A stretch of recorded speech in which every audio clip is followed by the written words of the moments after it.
عمل تو بعد میں ہے۔ ہم نے سیکھا کتنا؟ تو آج سیکھنا کوئی مشکل ہے۔ میڈیا کا دور ہے، پہلے تو یہ تھا کہ لمبے لمبے سفر کرنے پڑتے تھے، دور دراز مراکز دین کے ڈھونڈ کے وہاں پہنچنا پڑتا تھا۔ بعض قافلوں میں سفر ہوتے تھے نا، تو قافلے لوٹے جاتے تھے، جیسے نا غوث پاک رضی اللہ عنہ کا مشہور واقعہ ہے نا، اور سچ بولنے والا واقعہ۔ تو لمبے لمبے سفر کرنے پڑتے تھے، بھوکے پیاسے برداشت کرنا پڑتی تھی۔ لیکن اب تو یہ ہے کہ گھر میں بیٹھ کے آپ نے صرف موبائل کا بٹن ہی دبانا ہے۔ آپ جس زبان میں قرآن کی حدیث کی ٹرانسلیشن پڑھنا چاہو، ترجمہ پڑھنا چاہو، وضاحت پڑھنا چاہو، آپ وہ پڑھ سکتے ہو۔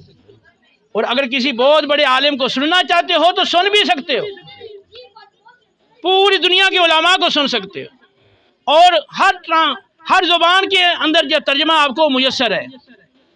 تو اب آپ گھر میں بیٹھ کے سب کچھ سیکھ سکتے ہو، اب تو کوئی رکاوٹ نہیں ہے۔ پھر کیوں نہیں سیکھتے ہو دین؟ یہ اسکول کالج سیکھنے کے لیے تو باقاعدہ اہتمام ہو رہا ہے نا، آپ وہاں جا رہے ہیں، بچوں کو وہاں لے جا رہے ہو، یہ گھر میں بیٹھ کے بھی سیکھنے کے لیے تیار نہیں۔ اس کا مطلب یہ ہے کہ اس کی اہمیت نہیں ہے۔ اگر ہم اس کی اہمیت سمجھتے تو پھر ہم اس کو بآسانی سیکھ سکتے ہیں۔ تو آج سے یہ بھی تہیہ کریں آپ، کیونکہ قرآن و سنت کے بغیر ہدایت کا کوئی تصور نہیں۔ تو آج سے تہیہ کریں کہ آپ روزانہ کچھ وقت نکال کے آپ کتاب پڑھیں، موبائل سے پڑھیں، یا آپ ٹی وی چینل پر سنیں، آپ نے روزانہ کچھ قرآن پاک سمجھ کے پڑھنا ہے۔ 15-20 منٹ، آدھا گھنٹہ اس کے لیے آپ مختص کر لیں۔ اگر آپ اردو اچھی طریقے سے پڑھ سکتے ہیں تو آپ باقاعدہ کوئی ترجمے والا قرآن پاک ہے، جیسے کنز الایمان ہے، دیگر بہت سارے اس وقت علماء اہل سنت کے تراجم موجود ہیں، تفاسیر موجود ہے۔ صراط الجنان یہ دعوت اسلامی کے مکتبے سے شائع شدہ بہترین تفسیر ہے، اس کو پڑھ لیں۔ تو آپ روزانہ تھوڑا سا قرآن سمجھ کے پڑھیں۔ ریاض الصالحین بہت اچھی کتاب ہے حدیث پاک کی، یہ کتاب خرید لیں، اس کو تھوڑا سا پڑھ لیں، اور پھر اپنے گھر والوں میں بیٹھ کر اس پر ذرا گفتگو کریں۔ سب سے بہتر طریقہ تو یہ ہے کہ گھر والوں کو بٹھائیں اور آپ کتاب لے کے پہلے سے تھوڑا سا مطالعہ کر لیں، اس کو سمجھ لیں مضمون کو، پھر گھر والوں کے سامنے پڑھ کر سنائیں۔ کبھی آپ سنائیں، کبھی آپ کا بیٹا سنائے، آپ کا دیگر گھر کے جو افراد ہیں ان کو بھی اس کا شوق دلائیں، تو وہ سب بیٹھ کے موبائلوں کو بالکل آف کر کے سائڈ پہ رکھ دیں، اور وہ وقت جو ہے اس میں نہ کسی کی کال سنیں، نہ کسی کو کال کریں، نہ ادھر توجہ جائے، بالکل مکمل پوری طرح بیٹھ کے آپ کو 10-15 منٹ وہ دین کی باتیں، نبی کریم علیہ السلام کی سیرت، نبی کے جو احکام ہیں، ہدایات ہیں جن کے ساتھ ہماری ہدایت وابستہ ہے، اس کو سیکھنے کی کوشش کریں۔ یہ ایک طرح کا روزانہ ہی میلاد ہو جائے گا، اور یہ اگر آپ کوشش کریں گے تو انشاءاللہ اس کی برکات اپنے گھر کے اندر بھی، اپنی روزی کے اندر بھی، اپنے بال بچوں کے اندر بھی اس کی برکات آپ دیکھو گے، اور انشاءاللہ ہر اعتبار سے آپ کو اس کی برکتیں ملیں گی۔ لیکن کرے گا کون؟ کوئی ہے اس میں آج وعدہ کرے گا میں یہ کام کروں گا؟ یہ انشاءاللہ اگر آپ کرو گے تو آپ اس کا فائدہ خود ہی دیکھو گے۔ روزانہ تھوڑا تھوڑا سیکھو گے تو مہینے میں اچھا خاصا آپ سیکھ جائیں گے، یوں سال میں آپ اچھا خاصا، پھر دوسرے سال تیسرے سال میں دیکھیں گے تو آپ کو بہترین قرآن و سنت کے احکام وہ یاد ہو جائیں گے۔ تو یہ ہے کہ جیسا آپ کے دیگر کام ضروری ہیں، آفس میں جانا، کھیتوں میں جانا، دیگر جو آپ کے کام کاج کی جگہ ہیں وہاں جانا جیسے ضروری ہے، یا دیگر جو تقریبات ہیں وہاں جانا آپ کا ضروری ہے، تو یہ اس سے زیادہ ضروری ہے۔ اس کے بغیر تو چارہ ہے ہی نہیں نا۔ تو اس لیے لازمی طور پہ آپ کوشش کریں کہ روزانہ تھوڑا سا قرآن یا حدیث پاک بیٹھ کے اپنے بال بچوں کے ساتھ تو وہ پڑھ کے سنائیں، یا آپ کے بیٹوں میں سے کوئی پڑھا ہوا ہے تو وہ پڑھ کے سنائیں، اور اس روزانہ یہ ہے وہ تھوڑا تھوڑا آپ دین سیکھیں، اور پھر اپنے گھر کے اندر کوشش کریں۔ جیسے میں نے پہلے بتایا کہ قرآن کہتا ہے کہ وَأْمُرْ أَهْلَكَ بِالصَّلَاةِ، گھر والوں کو نماز پڑھنے کا حکم دو۔ تو آپ کی بچیاں ہیں، آپ کے بچے ہیں، زوجہ ہے، سب کو نماز کا پابند بنائیں، بار بار سمجھائیں، بار بار احساس دلائیں کہ یہ دنیا تو یہ چند روزہ ہے، پتہ نہیں اللہ کا بلاوا کب آنے والا ہو۔ بخاری کی حدیث ہے، نبی کریم صلی اللہ علیہ وسلم نے فرمایا دنیا میں ایسے رہو جیسے کوئی پردیسی ہو یا راہ چلتا مسافر ہو، صبح کرو تو شام کا انتظار مت کرو، جب شام کرو تو صبح کا انتظار مت کرو، اور اپنے آپ کو مردوں میں شمار کرو۔ اور آپ کے سامنے کتنے حوادث آپ نے نہیں دیکھے، اور میڈیا کے ذریعے روزانہ خبریں آتی رہتی ہیں، تو اچانک موت آ جاتی ہے، بظاہر اس کی کوئی صورت بندے کو نظر نہیں آ رہی ہوتی، بندہ بالکل تندرست ہے، ٹھیک ٹھاک ہے، لیکن اچانک کوئی حادثہ پیش آ جاتا ہے۔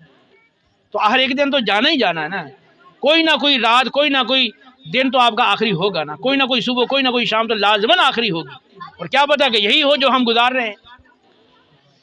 تو گھر میں اپنے ماحول کو سدھاریں، اپنی تقریبات کو ٹھیک کریں، اپنی وضاقتہ لباس کو بھی ٹھیک کریں، ہر معاملے میں نبی کریم علیہ السلام کی اتباع کو لازم پکڑ لیں، اور ہر معاملے میں نبی کریم علیہ السلام کی تعلیم کو اور حکم کو ترجیح دیں، اپنے نفس پہ کنٹرول کریں، کھانے پینے کے معاملات کے اندر بھی جو سنت کی پیروی کو لازم پکڑیں۔ اس طرح اگر آپ نبی کریم علیہ السلام سے یوں والہانہ پیار کرتے ہو، والہانہ یوں محبت کرتے ہو جیسے صحابہ کیا کرتے تھے، کہ آپ ہر معاملے میں نبی کریم علیہ السلام کے حکم کو ترجیح دو، آپ کی سنت کو ترجیح دو، آپ کے عمل کو ترجیح دو، اگر آپ اس پر آ جاؤ گے اور اس کو آپ اختیار کر لو گے، یقین مانو آپ کی دنیاوی زندگی بھی بہت اچھی گزرے گی اور آخرت بھی بہت بہتر بن جائے گی۔ وَمَن يَتَّقِ اللَّهَ يَجْعَل لَّهُ مَخْرَجًا وَيَرْزُقْهُ مِنْ حَيْثُ لَا يَحْتَسِبُ وَمَن يَتَوَكَّلْ عَلَى اللَّهِ فَهُوَ حَسْبُهُ۔ سورۃ الطلاق میں ارشاد فرمایا، جو شخص اللہ سے ڈرے، تقوی اختیار کرے، اور تقوی کیسے آئے گا؟ نبی کی اتباع سے، اس کے بغیر تو تقوی کا تصور ہی نہیں نا۔ تو جو نبی کی اطاعت کو اختیار کرے اور نبی کی اطاعت و فرمانبرداری کے ذریعے سے تقوی کو اپنائے، اللہ اس کے لیے ہر تنگی سے، ہر مشکل سے، ہر غم اور پریشانی سے نکلنے کا راستہ پیدا کر دیتا ہے۔ رزق وہاں سے دیتا ہے کہ جہاں سے رزق آنے کا انسان کو گمان بھی نہ ہو، اور جو اللہ پہ بھروسہ کرے اللہ اس کے لیے کافی ہو جاتا ہے۔ یہ ہے قرآن کی آیت، یہ ہے لا ریب کتاب کی آیت، جس میں کوئی شک، کوئی شبہ وہ نہیں ہو سکتا ایک مسلمان کو۔ جب یہ بات آپ کے سامنے آ گئی ہے کہ آپ اگر نبی کی اتباع کرتے ہو تو اللہ کا آپ سے وعدہ ہے کہ اللہ رب العالمین دنیا کے اندر بھی ہر تنگی سے آپ کے لیے نکلنے کا راستہ پیدا کرے گا، اور رزق وہاں سے دے گا کہ جہاں سے آنے کا گمان بھی تمہیں نہ ہو، اور جب تم اللہ پہ بھروسہ کرو گے اللہ سارے معاملات میں تمہارے لیے کافی ہو جائے گا۔ تو انشاءاللہ دنیا کی زندگی بھی آپ کی بہترین گزرے گی، اور آخرت میں بھی آپ تمہیں اللہ کی بارگاہ سے بہت بڑا انعام میسر ہوگا۔ اور سب سے بڑا انعام کیا ہے؟ وَمَن يُطِعِ اللَّهَ وَالرَّسُولَ فَأُولَٰئِكَ مَعَ الَّذِينَ أَنْعَمَ اللَّهُ عَلَيْهِم مِّنَ النَّبِيِّينَ وَالصِّدِّيقِينَ وَالشُّهَدَاءِ وَالصَّالِحِينَ وَحَسُنَ أُولَٰئِكَ رَفِيقًا۔ جو اللہ اور رسول کی اطاعت و فرمانبرداری کرتے ہیں، اللہ کا ان سے وعدہ ہے۔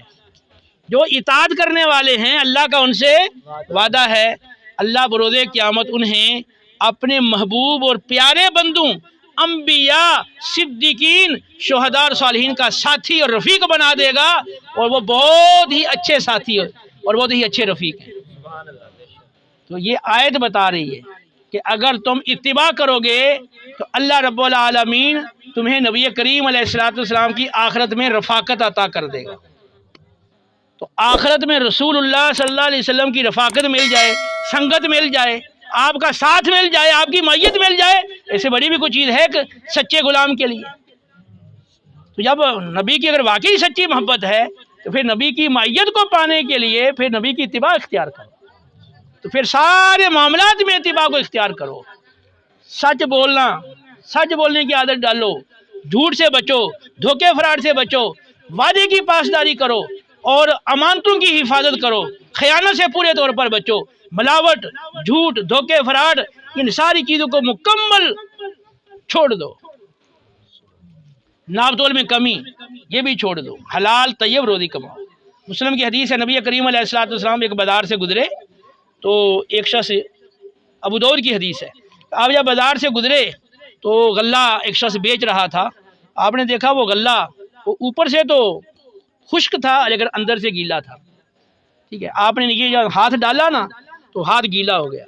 آپ صلی اللہ علیہ وسلم نے فرمایا بھی یہ کیا ہے؟ اوپر سے تو یہ خشک ہے اندر سے گیلا ہے۔ یا رسول اللہ رات کو بارش برسی تھی اس وجہ سے یہ غلہ گیلا ہو گیا۔ فرمایا تو نے گیلے کو اوپر کیوں نہ کیا تاکہ خریدنے والا دیکھ لیتا یہ غلہ گیلا ہے، پھر فرمایا من غش فلیس منا، جو دھوکہ دے وہ ہم میں سے نہیں۔ اب نبی کا عاشق ہو تو نبی فرمایا کہ جو یہ کام کرے وہ مجھ سے ہے ہی نہیں، اس کا مجھ سے تعلق ہی نہیں، تو پھر ممکن ہے کہ وہ کام کرے گا۔ یار دنیاوی اعتبار سے اگر آپ کو کسی سے محبت ہو جاتی ہے تو آپ اس کے کیسے کیسے نخرے برداشت کرتے ہو، ٹھیک ہے، اگر وہ اس کو بات چیز ناپسند ہے تو آپ اس کو اپناتے نہیں ہو کہ یہ ناراض نہ ہو جائے، لیکن نبی کریم علیہ السلام فرما رہے ہیں کہ وہ ہم میں سے نہیں ہے جو دھوکہ دے، تو پھر بھی دھوکے سے نفرت نہیں ہوتی۔ تو حلال طیب روزی کماؤ۔ نبی کریم علیہ الصلوۃ والتسلیم کی جو سیرت ہے وہ ان تمام پہلوؤں کے اعتبار سے ہمارے لیے نمونہ ہے۔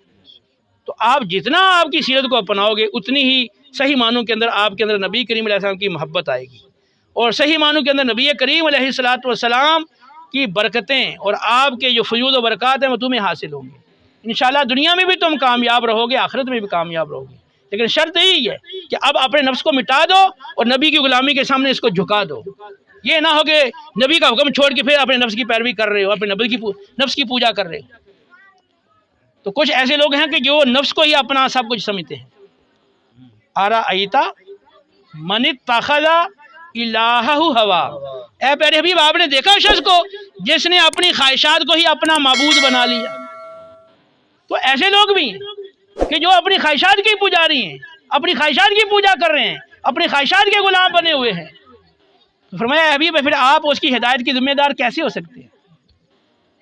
تو ہدایت تب ملے گی کہ نفس کی غلامی سے نکلو، نبی کی غلامی میں آؤ، ٹھیک ہے نا؟ تو جب نعرہ لگاتے ہو غلامی رسول میں موت بھی قبول ہے تو پھر یہ سارا کچھ قبول کرو اور صحیح معنوں میں نبی کی غلامی میں آ جاؤ۔ تو یہ جو میں نے گفتگو کی ہے، کاش آپ کوشش کریں کہ اس طرح کی گفتگو آپ اپنی مجالس میں اور محافل میں کیا کریں۔ جو مجھے سن رہے ہیں کہیں آپ کے میں سے واعظین بھی ہوں گے جو اسٹیج کی زینت بنتے ہیں، ان سے میری درخواست ہے، ہاتھ جوڑ کے درخواست ہے کہ تم نبی کے وارث ہو تو نبی کی غلامی کا جو حق ہے نا وہ بھی پورا کرو، ورنہ پھر تمہاری بھی پکڑ ہوگی آخرت کے اندر، پھر جواب دہ ہونا پڑے گا، وہاں بہت مشکل ہو جائے گی۔ یہ پیسہ کوئی چیز نہیں ہے، اس کی کوئی حقیقت ہی نہیں ہے، یقین کریں۔ آپ اپنے رب پہ بھروسہ کریں اور نبی کی غلامی میں چلیں، انشاءاللہ جو آپ کے مقدر میں ہے اللہ تعالیٰ آپ کو بہترین انداز سے وہ عطا کرے گا۔ ہاں، اللہ رب العالمین ہمیں عمل کی توفیق دے، وما علینا الا البلاغ المبین۔